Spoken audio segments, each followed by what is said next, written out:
शुरू करते हैं सिटी 62। बिहार बंद का असर राजधानी पटना में भी काफी देखने को मिला। अलग अलग इलाकों में भारी संख्या में पुलिस बलों की तैनाती की गई। छात्र जगह जगह प्रदर्शन करते भी नजर आए। डाक बंगला चौराहा, जेपी गोलंबर और गांधी मैदान में छात्रों ने प्रदर्शन किया।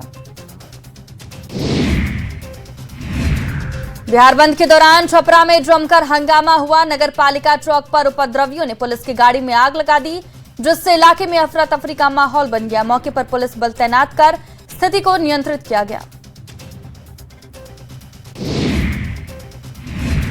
बिहार बंद के दौरान औरंगाबाद में भारी बवाल हुआ। बंद की आड़ में उपद्रवियों ने पुलिस जवानों पर पथराव किया। पथराव में कई मीडियाकर्मी और पुलिस के जवानों को चोट आई। पुलिस अधिकारियों ने माइकिंग कर लोगों से शांति बनाए रखने की अपील की।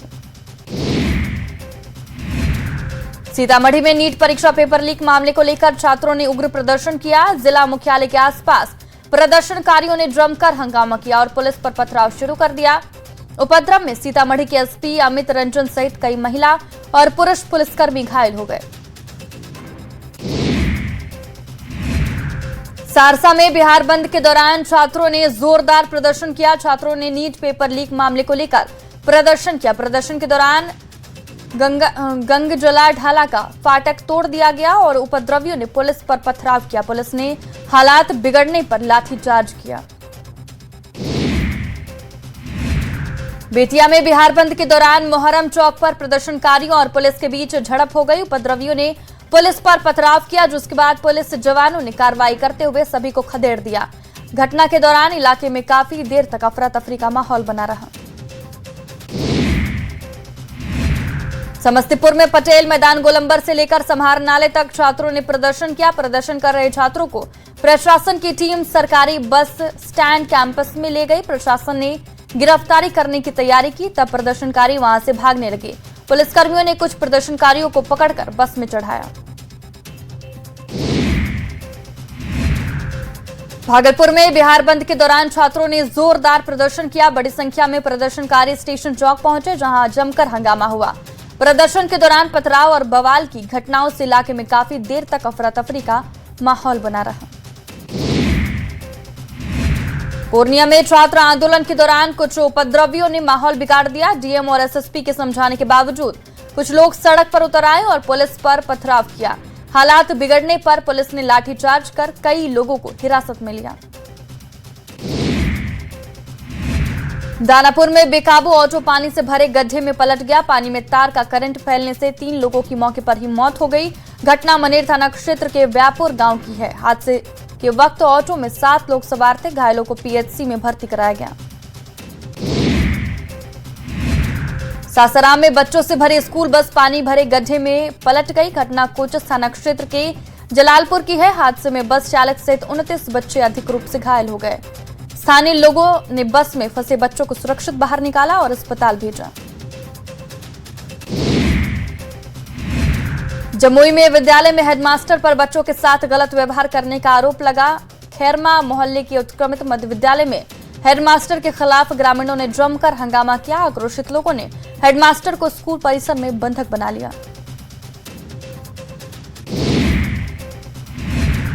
सहरसा के पतरघट प्रखंड क्षेत्र में जर्जर सड़क के विरोध में ग्रामीणों का गुस्सा फूट पड़ा। ग्रामीणों ने अनोखा प्रदर्शन करते हुए सड़क पर बने गहरे गड्ढों में धान की रोपनी की और प्रशासन का ध्यान आकर्षित करने की कोशिश की।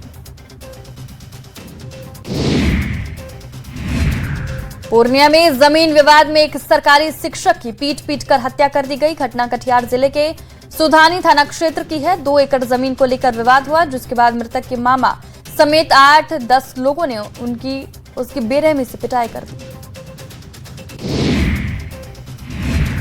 जामताड़ा में एक पेड़ से लटका अज्ञात व्यक्ति का शव बरामद हुआ। फतेहपुर प्रखंड के ग्राम ताराबाद से शव बरामद किया गया। घटना की सूचना के बाद पुलिस मौके पर पहुंची और शव को अपने कब्जे में लेकर पोस्टमार्टम के लिए भेजा। पुलिस मामले की जांच में जुट गई है।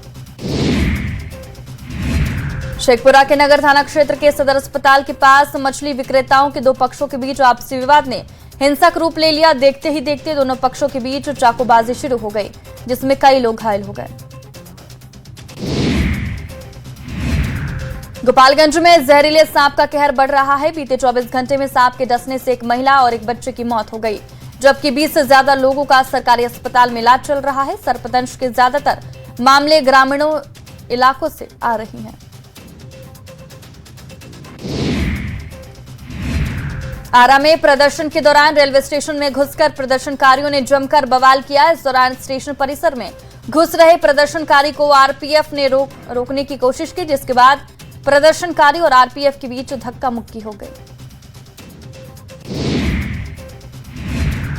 औरंगाबाद में छात्रों के उग्र प्रदर्शन में पथराव से एसडीएम के अंगरक्षक और एक मीडिया कर्मी समेत कुल 5 लोग घायल हो गए। सभी घायलों का इलाज फिलहाल औरंगाबाद सदर अस्पताल में चल रहा है। फिलहाल स्थिति सामान्य है। पुलिस को स्थिति पर नियंत्रण पाने के लिए आंसू गैस के गोले छोड़ने पड़े। अरवल जिले के मठिया गांव में उधार के रुपए मांगने गए एक युवक पर उसके ही रिश्तेदार ने चाकू से हमला कर दिया। घटना में युवक गंभीर रूप से घायल हो गया, जिसे इलाज के लिए अरवल सदर अस्पताल में भर्ती कराया गया है।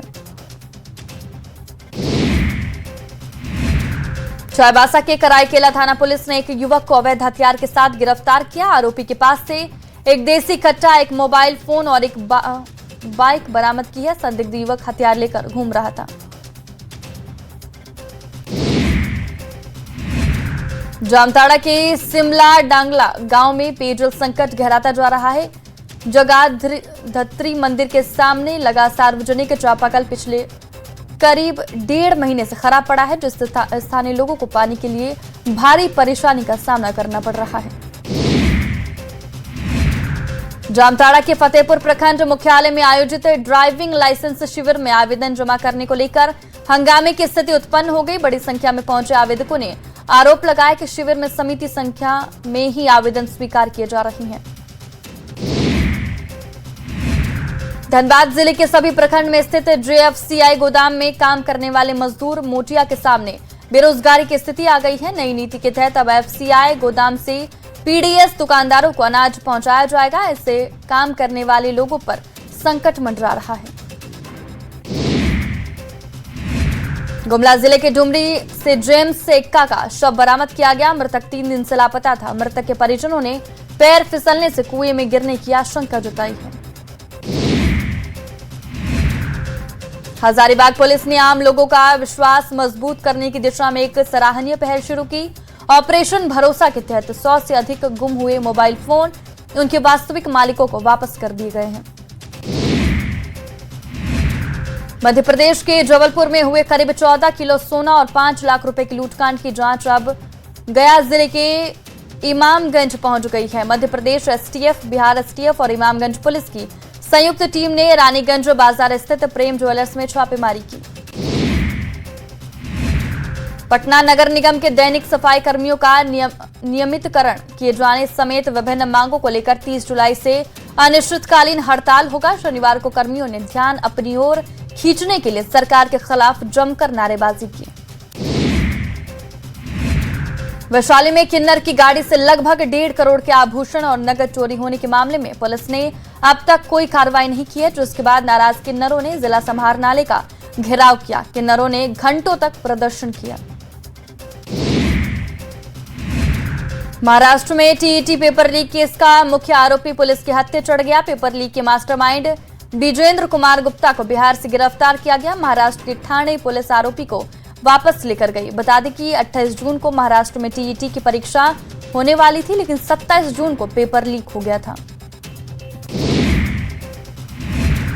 महाराष्ट्र में टीईटी पेपर लीक मामले में ठाणे पुलिस ने समस्तीपुर से मास्टरमाइंड विजेंद्र गुप्ता को दबोचा।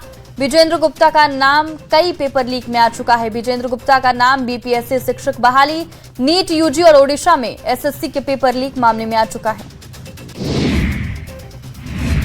अररिया में बिहार एसटीएफ ने करीब 12 करोड़ रुपए की मोबाइल चोरी के मामले का खुलासा किया। एसटीएफ ने नेटवर्क पर दबिश देकर निशानदेही के आधार पर गिरोह का भांडाफोड़ किया। पुलिस ने 6 आरोपी को गिरफ्तार किया और कुल 3,658 चोरी के मोबाइल बरामद किया। भागलपुर में छात्र आंदोलन के दौरान हुई पत्थरबाजी और तोड़फोड़ पर पुलिस ने बड़ी कार्रवाई की। पुलिस ने अब तक 20 लोगों को डिटेन किया।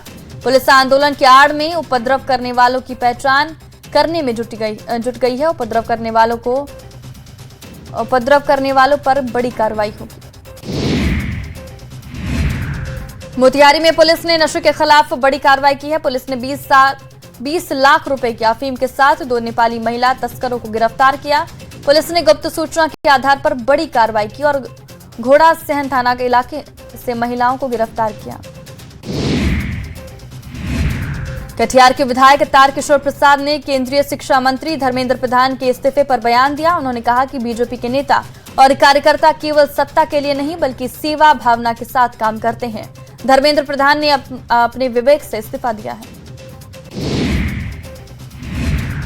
बिहार में सम्राट सरकार के 100 दिन पूरे होने पर पटना के बीआईटी मेसरा में कार्यक्रम का आयोजन किया गया, जिसमें पूरा मंत्रिमंडल एक मंच पर शामिल था। मौके पर सीएम सम्राट चौधरी ने कहा कि नीतीश कुमार विजन के आधार पर बिहार विकास के पथ पर तेजी से बढ़ रहा है। सम्राट सरकार के 100 दिन पूरे होने के बाद शिक्षा विभाग और उच्च शिक्षा विभाग ने अपनी महत्वपूर्ण उपलब्धियां गिनाई। शिक्षा सचिव राजीव रोशन ने कहा कि राज्य के सभी प्रखंडों में उच्च शिक्षा की सुविधा के लिए 211 डिग्री कॉलेज खोले गए। केंद्रीय शिक्षा मंत्री धर्मेंद्र प्रधान के इस्तीफे को लेकर बीजेपी प्रवक्ता प्रतुल शाहदेव ने कहा कि धर्मेंद्र प्रधान ने जवाबदेही का उदाहरण पेश किया है। उन्होंने सीएम हेमंत सोरेन से सीजीएल और जेपीएससी परीक्षाओं में गड़बड़ियों की जिम्मेदारी लेने की मांग की। 24 जुलाई को बिहार विधानमंडल का मानसून सत्र खत्म हो गया, लेकिन शुक्रवार को बीजेपी विधायक विशाल प्रशांत ने भूमिहार ब्राह्मण को लेकर सदन के सामने सवाल उठाया, जिसमें उन्होंने कहा कि अगर सरकार हमें भूमिहार ब्राह्मण नहीं मानती तो हमें अनुसूचित जनजाति में डाल दे। पटना में एलएनजेपी अस्पताल के नए भवन का उद्घाटन किया गया। 400 बेड वाले नए भवन को 215 करोड़ की लागत से बनाया गया। ये हड्डी रोग का सबसे बड़ा अस्पताल है। 6 मंजिला सुपर स्पेशलिटी अस्पताल पटना के राजवंशी नगर में है। नालंदा जिले के रहने वाले पैरा पावर लिफ्टर झंडू कुमार ने कॉमनवेल्थ गेम्स में भारत के लिए मेडल जीतकर इतिहास रचा है। कॉमनवेल्थ गेम्स में भारत का ये पहला मेडल है। ग्लासगो कॉमनवेल्थ गेम्स में पैरा पावरलिफ्ट झंडू कुमार ने पुरुष हेवी वेट वर्ग में ब्रॉन्ज मेडल जीता है। मुख्यमंत्री सम्राट चौधरी ने कॉमनवेल्थ गेम्स में कांस्य पदक जीतने वाले बिहार के झंडू कुमार को बधाई दी। सीएम ने लिखा कि झंडू कुमार ने 119 किलोग्राम भार उठाकर कांस्य पदक जीता। भारत के लिए इस प्रतियोगिता का पहला पदक हासिल करने के लिए शुभकामनाएं। नालंदा के हरनौत के झंडू ने अंतर्राष्ट्रीय स्तर पर देश का झंडा गाड़ दिया है। कॉमनवेल्थ गेम्स में झंडू ने पैरा पावर लिफ्टिंग में ब्रॉन्ज मेडल जीता है, जिसके बाद झंडू के गांव और परिवार में खुशी का ठिकाना नहीं है। झंडू की कामयाबी पर माता पिता खुश हैं। बिहार में सम्राट सरकार ने अपने 100 दिनों के कार्यकाल में बड़ा फैसला लेते हुए कुल 551 मॉडल स्कूल का तोहफा दिया है, जो सरस्वती विद्या निकेतन के नाम से खुला है। पटना में भी 100 मॉडल स्कूल खोले गए हैं। बच्चे और शिक्षक काफी गौरवान्वित महसूस कर रहे हैं। केंद्रीय मंत्री राजीव रंजन सिंह उर्फ ललन सिंह 1 दिवसीय दौरे पर लखीसराय पहुंचे, जहां उन्होंने सदर प्रखंड के साबिकपुर में नवनिर्मित उत्क्रमित माध्यमिक विद्यालय के भवन का उद्घाटन किया। इस दौरान बड़ी संख्या में स्थानीय लोग मौजूद रहे। मुंगेर मॉडल सदर अस्पताल में इंसानियत और सूझबूझ की मिसाल देखने को मिली। अस्पताल के गेट पर ही ई-रिक्शा में एक महिला ने बच्ची को जन्म दे दिया। मौके पर मौजूद जीएनएम छात्रों ने बिना देर किए सुरक्षित प्रसव कराया। रामगढ़ में डाक विभाग का राखी बनाओ स्पीड पोस्ट भेजो अभियान तेज है। विधायक ममता देवी ने अभियान से जुड़ने की अपील की और वीर जवानों को हैंडमेड राखी भेजने का संदेश दिया। स्पीड पोस्ट के जरिए राखी भेजने के लिए लोगों को जागरूक किया। मुंगेर में विभिन्न संगठनों ने बंद बुलाया था। शनिवार को कोई खास असर देखने को नहीं मिला। शहर के सभी बाजार सामान्य दिनों की तरह खुले रहे और सड़कों पर वाहनों का परिचालन भी सामान्य रहा। सम्राट सरकार के 100 दिन पूरे होने पर वैशाली जिले में भी कार्यक्रम का आयोजन किया गया। 150 से अधिक भूमिहीनों को बास गीत का पर्चा मिला। वैशाली डीएम और विधायक मौजूद रहे। सम्राट सरकार के सेवा संकल्प समर्पण के 100 दिन पूरे होने पर बक्सर जिला प्रशासन ने कर्मियों को सम्मानित किया। बक्सर डीएम साहिला ने बताया कि सरकार के महत्वपूर्ण योजनाओं को धरातल पर उतारा गया। सेवा संकल्प समर्पण के 100 दिन पूरे होने के अवसर पर मुंगेर में जिला स्तरीय कार्यक्रम का आयोजन किया गया। संग्रहालय सभागार में आयोजित इस कार्यक्रम की अध्यक्षता जिलाधिकारी ने की। बीपीएससी में सफल अभ्यर्थियों को सम्मानित किया गया। खगड़िया में भी सम्राट सरकार का 100 दिन पूरे होने पर कार्यक्रम का आयोजन किया गया। बेहतरीन प्रदर्शन करने वाले परीक्षार्थियों को सम्मानित किया गया। इस मौके पर डीएम ने जिले में चल रहे विकास कार्य को भी लोगों के सामने रखा। रामगढ़ डीसी की अध्यक्षता में जिला स्तरीय डेवलपमेंट टास्क फोर्स की बैठक हुई। बैठक में डीसी ने कहा कि जिले के विकास को नई दिशा देनी है। डीसी ने जल कल्याणकारी क्षेत्रों में कार्यों में गुणवत्ता लाने के लिए निर्देश दिए। पलामू पुलिस ने मुख्यालय के आदेश के बाद ऑपरेशन मुस्कान चलाकर 104 गुम हुए मोबाइल को बरामद कर लिया है। एसपी के निर्देश पर अलग अलग थाना में क्षेत्र में कार्रवाई करते हुए खोए हुए 104 मोबाइल फोन रिकवर कर लिया है। जमशेदपुर के टेलको के घोड़ाबांधा मोड़ पर खूनी संघर्ष हुआ। मामूली विवाद ने अचानक हिंसक रूप ले लिया। चापड़ और लोहे के पाइप से हमला कर दिया। इस हमले में 3 लोग गंभीर रूप से घायल हो गए। झारखंड विधानसभा का मानसून सत्र 6 से 12 अगस्त तक चलेगा। सत्र को लेकर सरकार और विपक्ष ने तैयारी शुरू कर दी है। संसदीय कार्य मंत्री राधाकृष्ण किशोर ने कहा कि सरकार सदन की कार्यवाही के लिए पूरी तरह तैयार है। देवघर में बाबा वैद्यनाथ मंदिर परिसर में लगे विकास कोष के दान पात्र करीब 2 महीने बाद खोले गए। बाबा मंदिर प्रभारी एसडीओ रवि कुमार के निर्देश पर मंदिर मजिस्ट्रेट राहुल कुमार की निगरानी में दान राशि की गिनती की गई। जमशेदपुर में लगातार हो रही बारिश ने खूबसूरती में 4 चांद लगा दिए हैं।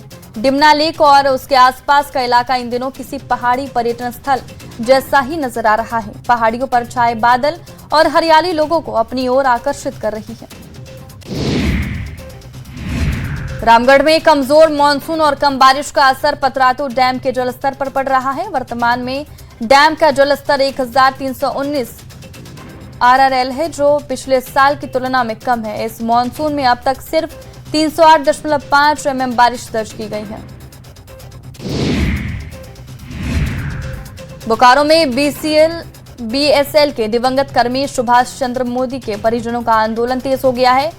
आश्रित को नौकरी और न्याय की मांग को लेकर परिवार पिछले 8 दिनों से बीजीएच में शव रखकर भूख हड़ताल पर है। गोमिया के पूर्व विधायक ने आंदोलन स्थल पहुंचकर परिजनों से मुलाकात की। धनबाद के गोंदूडीह बसेरिया स्थित दास बस्ती में एसटीजी आउटसोर्सिंग कंपनी का काम शुरू होते ही विवाद खड़ा हो गया। कंपनी समर्थकों और स्थानीय रैयतों के बीच पुलिस की मौजूदगी में तीखी नोकझोंक हुई। स्थानीय लोगों ने पहले कंपनी, रैयत और प्रशासन के बीच त्रिपक्षीय वार्ता कराने की मांग की। विश्व प्रसिद्ध श्रावणी मेला 2026 को लेकर तैयारी अंतिम चरण में पहुंच गई है। श्रावणी मेला से पहले पर्यटन मंत्री सुदिव्य कुमार सोनू ने कांवरिया पथ का स्थलीय निरीक्षण कर तैयारियों का जायजा लिया।